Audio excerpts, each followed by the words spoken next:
Folks, this is Pastor Jim from Crosspoint Church in Bettendorf, Iowa. You know, there are stories in the Bible that are so incredible that people have at times questioned the truth of these stories or even the truth of the Bible. One of those stories is found in Joshua 10, and as you may know, the story is that Joshua and the Israelites have recently made a treaty with the Gibeonites, one of the nations within the land of Canaan. And in retaliation to that treaty, the surrounding nations, 5 of the surrounding nations, are now attacking the Gibeonites, and Joshua and the Israelites are coming to defend their new allies. And in the midst of the battle, Joshua prays that the sun and the moon actually stand still, and they do, according to the text.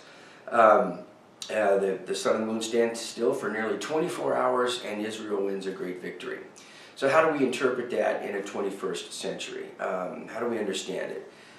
Did it happen just exactly as the Bible says that it does? That the earth literally stopped moving on its axis, the sun and the moon stood still for nearly 24 hours, and they won a great victory?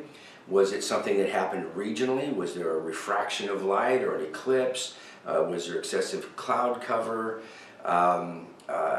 Is the text a literary device? Is a piece of poetry that the Deuteronomist, the person who wrote it, is quoting to describe the extraordinary nature of the battle? All of these have some merit, and all of them have some interpretive difficulties. Now we're going to look at those in more detail this Sunday.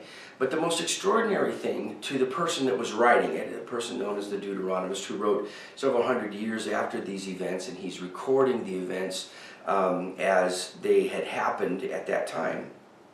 The most extraordinary thing was not that the sun and the moon stood still, and not that there were, great stones of hail that came down and slew the Gibeonites. The most remarkable thing was that God listened and in fact obeyed Joshua's request, Joshua's command. He said there's never been a day like it where God listened and heeded the instruction of a human. And the purpose for the Deuteronomist, the person writing this, was clear.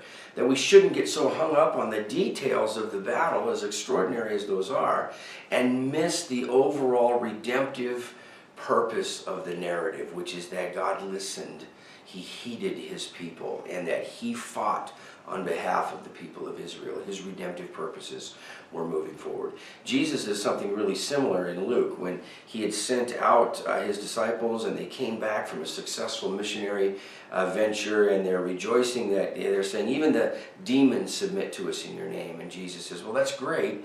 I've given you power. Nothing's going to harm you. But don't rejoice that the demons submit to you in my name, but rather rejoice that your names are written in heaven. In other words, He's saying, don't miss the big picture.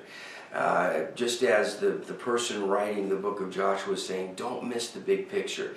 And the big picture is always God's redemptive purposes being worked out in the lives of His people. And it's happening all over the world.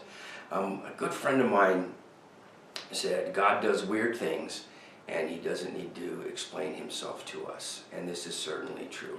We're going to talk more about this on Sunday at 9:15 and 11. I hope you can make it.